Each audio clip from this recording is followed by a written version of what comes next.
Most people begin with a completely flawed assumption when they lie to an empath. They believe they are dealing with someone soft, someone who prioritizes harmony over accuracy, someone who will accept a convenient explanation simply to avoid tension. And on the surface, that assumption can appear correct because empaths often do choose calm over conflict. They do give people space to explain themselves. They do respond with patience when others might react with suspicion. But this is where perception becomes dangerously misleading, because what looks like softness is often observation. What looks like acceptance is often evaluation. What looks like trust is often temporary suspension of judgment. The empath is not disengaged. They are paying attention in a way most people are not. They are not only hearing your words, they are tracking your consistency. They are noticing how your emotional tone aligns or fails to align with what you are saying. And this creates a critical difference because the average person listens for content. The empath listens for congruence. So when someone lies, they assume the empath is focused on what is being said, but the empath is focused on something else entirely. Does this feel real? Does this match everything else I've observed? Is there tension beneath this explanation? And that is where the misunderstanding begins to collapse, because deception depends on managing appearances. It depends on controlling the narrative at the surface level. But empaths are not operating only at the surface. They are reading beneath it. And when you lie to someone who naturally pays attention to what leaks through, not just what is presented, you are not simply hiding the truth. You are creating contrast.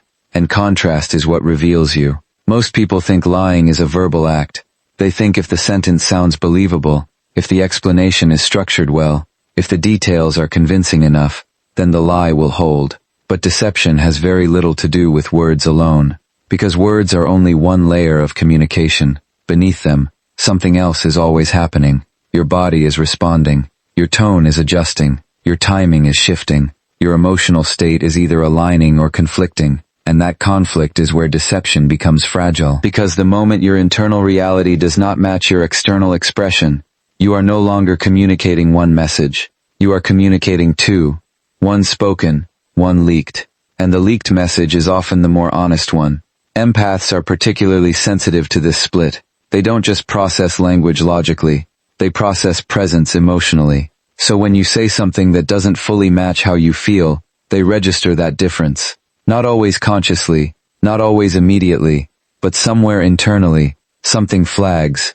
This doesn't fully align. And alignment is everything, because truth has a certain simplicity to it. It doesn't require effort to maintain. It doesn't require constant adjustment. It doesn't create internal resistance. Lies do. They require monitoring.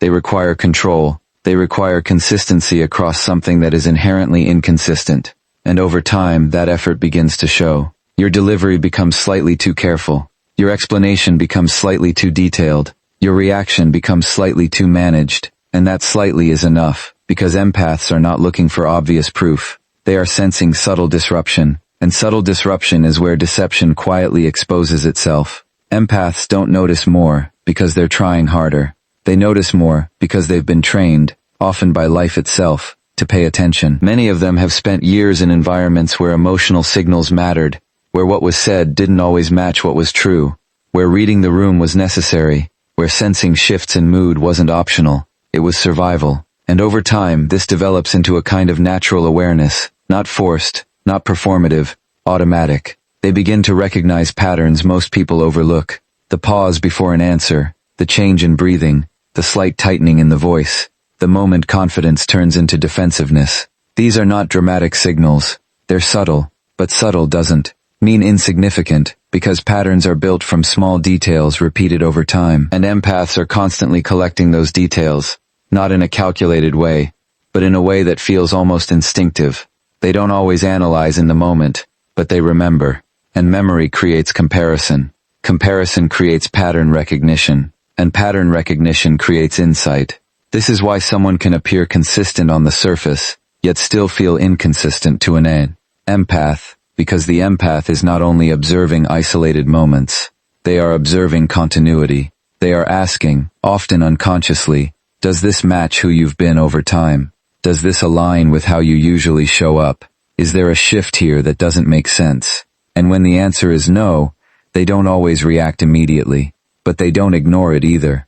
they store it. And once enough of those small inconsistencies accumulate, what once felt like a vague feeling becomes something much clearer, a pattern. And patterns are very hard to hide from someone who is always paying attention. One of the biggest misconceptions about empaths is that they instantly trust their perception. They don't. In fact, many empaths do the exact opposite. They question themselves first. When something feels off, their immediate reaction is rarely accusation. It's introspection. Am I overthinking this? Did I read that wrong? Maybe I'm being too sensitive. This internal dialogue is not weakness. It's restraint. It's the empath giving reality a chance to clarify itself before reacting. But this restraint has a cost, because while they are questioning themselves, they are also delaying action. And this is where deception often survives longer than it should. Not because the empath doesn't sense the inconsistency, but because they try to disprove their own perception. They search for alternative explanations. They rationalize behavior. They extend understanding beyond what is reasonable. And sometimes they do this repeatedly because they don't want to misjudge someone. They don't want to create conflict unnecessarily. They don't want to believe something is wrong if it can be right. But truth doesn't disappear just because it's questioned. That initial signal, the one that felt off, doesn't go away. It lingers, and every new inconsistency adds weight to it, until eventually, the empath is no longer dealing with a feeling. They are dealing with evidence. And at that point, the internal doubt begins to shift. They stop asking, what if I'm wrong? And start asking, why does this keep repeating? And that question is the beginning of clarity. Truth rarely reveals itself in one dramatic moment. It reveals itself through repetition, through small inconsistencies that on their own seem insignificant, but together form something undeniable. At first, it's easy to dismiss a strange reaction here, a slight contradiction there, a moment that doesn't fully make sense. Each instance feels too small to confront, too uncertain to define. But patterns don't rely on single moments, they rely on accumulation, and empaths are constantly quietly tracking that accumulation, not intentionally keeping score, but naturally noticing when something doesn't align over time. And alignment is what creates trust. So when alignment begins to break, trust begins to weaken, even before the empath consciously acknowledges it. Because the mind can rationalize isolated events, but it struggles to ignore consistent repetition. Eventually, the same type of inconsistency appears too many times, the same emotional shift, the same defensive tone, the same over-explained story. And now it's no longer random, now it's recognizable, and recognition changes everything, because once a pattern is seen, it cannot be unseen. At that point, the empath is no longer interpreting behavior generously, they are interpreting it accurately. And accuracy removes illusion. This is where many lies begin to collapse. Not because they were exposed directly, but because they became predictable. And predictability is the enemy of deception. Because when someone can anticipate your inconsistency, your control over the narrative starts to disappear. There is a subtle, but powerful shift that happens inside an empath. At first, they feel, they try to understand, they try to connect, they try to make sense of what doesn't feel right. But once patterns become clear, they stop feeling first and start observing. This shift is quiet, almost invisible from the outside, but internally, it changes everything. Because feeling seeks resolution, observation seeks truth, and truth doesn't require emotional negotiation. It requires clarity. So, instead of asking, how do I fix this? The empath begins asking, what is actually happening here? They step back, they detach slightly, not because they don't care, but because caring without clarity creates confusion, and confusion is no longer acceptable. Now, they're watching behavior more than words. They're noticing consistency more than intention. They're evaluating actions rather than explanations. And this makes deception much harder to sustain, because explanations can be adjusted, but behavior, over time, reveals itself. This is where many people feel a shift in the empath's energy. They may not understand it, but something feels different, less reactive, less emotionally available, less easily reassured. And that's because the empath is no longer trying to believe you. They're trying to understand the pattern. And once someone moves into observation, they stop being influenced by temporary performances, because observation is patient. It doesn't rush. It doesn't need immediate answers. It simply waits until reality becomes obvious. Silence in the context of an empath is often misunderstood. Most people interpret silence as confusion, as withdrawal, as emotional shutdown, but that's not always what it is. Sometimes silence is clarity. It's the moment the empath stops trying to resolve something that no longer makes sense. Before silence, there is usually effort. Effort to communicate, effort to understand, effort to repair. But when those efforts repeatedly meet inconsistency, something shifts.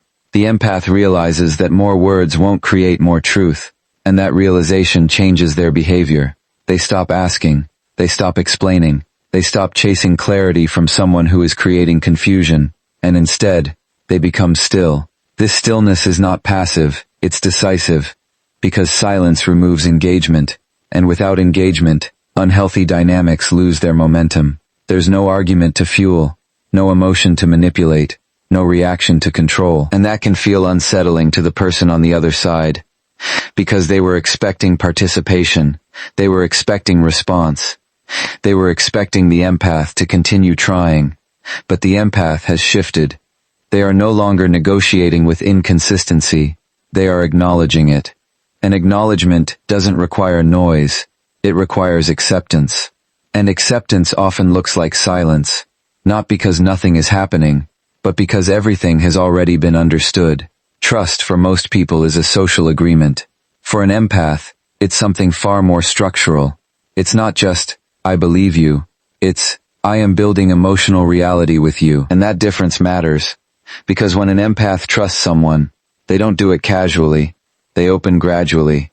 They observe consistency. They allow emotional safety to form over time. So, when that trust is broken, the damage is not limited to the lie itself.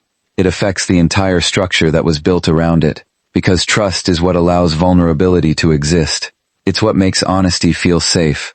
It's what allows someone to show up without defense. And when deception enters that space, and it doesn't just introduce doubt, it introduces instability. Now the empath is no longer standing on something solid, they're standing on something uncertain, and uncertainty changes how they engage. They become more cautious, more selective, more aware of risk. Not because they want to withdraw, but because their system has registered something important. This is no longer safe in the same way.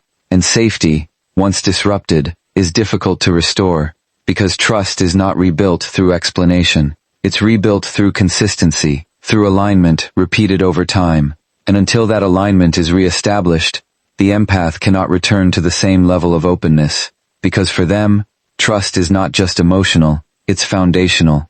One of the most underestimated consequences of lying is this. It doesn't just affect the present, it alters the past. Because when deception is discovered, it forces reinterpretation. Moments that once felt genuine now feel questionable. Conversations that once felt honest now feel uncertain. And the empath begins revisiting everything, not obsessively, but instinctively. Was that real? Did they mean that? Was I responding to truth, or to something constructed? And this creates a unique kind of psychological tension, because the past, which once felt stable, now feels unstable. And when the past becomes unstable, the mind struggles to find grounding. This is why betrayal often feels so intense, not because of one event, but because it multiplies across memory. It spreads. It reaches backward into moments that were once trusted, and changes how they are perceived. For an empath, this is especially difficult, because they don't connect through surface-level interaction. They connect through meaning, through emotional depth, through perceived authenticity. So, when authenticity is questioned, everything connected to it becomes uncertain, and uncertainty disrupts emotional continuity, which is why the impact of a lie often feels larger than the lie itself, because it's not just about what happened, it's about what everything meant. And when meaning becomes unclear, the relationship itself begins to lose its foundation. There is a point that many people don't notice until it's too late. The moment the empath stops investing. Externally, everything may still look normal. They may still respond, still communicate, still behave with calm. But internally, something has changed. They are no longer trying to build. They are no longer trying to repair. They are no longer trying to believe, because belief requires evidence, and repeated inconsistency removes that evidence. So, instead of pushing forward emotionally, they begin pulling back, quietly, gradually. They share less, they expect less, they rely less. And this shift is not dramatic. It's subtle, but it's significant. Because relationships don't survive on presence alone. They survive on emotional investment. And when investment decreases, connection weakens, even if interaction continues. This is why many people are surprised when an empath eventually leaves. Because they were still physically present, still engaged on the surface, but internally, they had already begun detaching. And detachment doesn't happen suddenly. It happens in layers. Each disappointment removing a little more energy, each inconsistency reducing a little more trust, until eventually, there is nothing left to invest. And at that point, leaving is not emotional, it's inevitable. Silence is often interpreted as a lack of strength, but in reality, it can be the clearest expression of it, because not all silence is avoidance. Some silence is decision.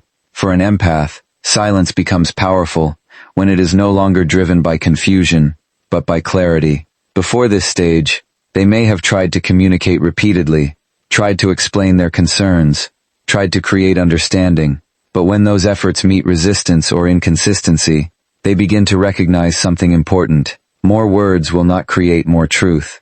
And once that realization sets in, they stop speaking in the same way. Not to punish, not to manipulate, but to stop participating in something that no longer aligns. And that withdrawal changes the dynamic completely, because many unhealthy interactions rely on engagement, on reaction, on emotional exchange. Silence removes that. It removes access. It removes influence. It removes the ability to continue the same pattern. And that can feel unsettling to the other person, because they were expecting continuation. But the empath has shifted. They are no longer trying to fix. They are no longer trying to be understood. They are simply choosing not to engage with what is already clear. And that choice is where silence becomes power. The biggest mistake people make is not the lie itself, it's the assumption that follows it. The belief that the empath will stay anyway. That understanding equals permanence. That forgiveness equals unlimited chances. That patience equals tolerance without limits. But this is a misunderstanding of empathy. Empathy is not the absence of boundaries. It is awareness, and awareness evolves. At first it may express itself as compassion, as understanding, as giving space, but over time awareness begins to recognize patterns, and once patterns are recognized, boundaries begin to form, because awareness does not ignore reality, it adapts to it. So when someone continues to lie, they are not just repeating behavior, they are reinforcing a pattern. And patterns shape perception. Eventually the empath no longer sees isolated incidents. They see consistency. And consistency defines character. This is where the shift happens. The empath stops asking, "Why did this happen?" and starts recognizing, "This is who they are showing me they are." And once that recognition is clear, their behavior changes accordingly. Not out of anger, but out of alignment with reality. And reality once seen clearly cannot be unseen. Empaths don't leave quickly. They stay longer than most people expect. Not because they don't see problem, but because they believe in resolution. They try to understand, they try to repair, they try to restore what feels broken. And this effort can continue for a long time, because they don't give up easily on connection. But staying has a limit, and that limit is reached when understanding no longer changes anything, when communication no longer improves anything, when honesty is no longer consistent. At that point, staying becomes self-conflict. And empaths are deeply affected by internal conflict, because they value alignment, not just externally, but internally. So when staying requires them to ignore what they clearly see, they face a decision: continue the relationship, or remain aligned with truth. And eventually truth wins. Not aggressively, not dramatically, but decisively. And when they leave, it often feels sudden to the other person. But it wasn't sudden. It was cumulative, built over time. Every inconsistency, every broken moment, every unresolved pattern, all leading to one conclusion: this can't continue as it is. And once that conclusion is reached, leaving is no longer a reaction, it's a resolution. At the core of all of this is a simple, but often ignored truth. Lies don't just hide reality, they reveal character. Because every act of deception communicates something deeper than the words themselves. It shows priorities, control over honesty, image over authenticity, avoidance over accountability, and empaths are not just listening for what happened, they are interpreting what it means. That's why lying to an empath is so risky, not because they will immediately confront you, but because they will understand you. And understanding changes everything, because once someone understands your patterns, they no longer rely on your explanations.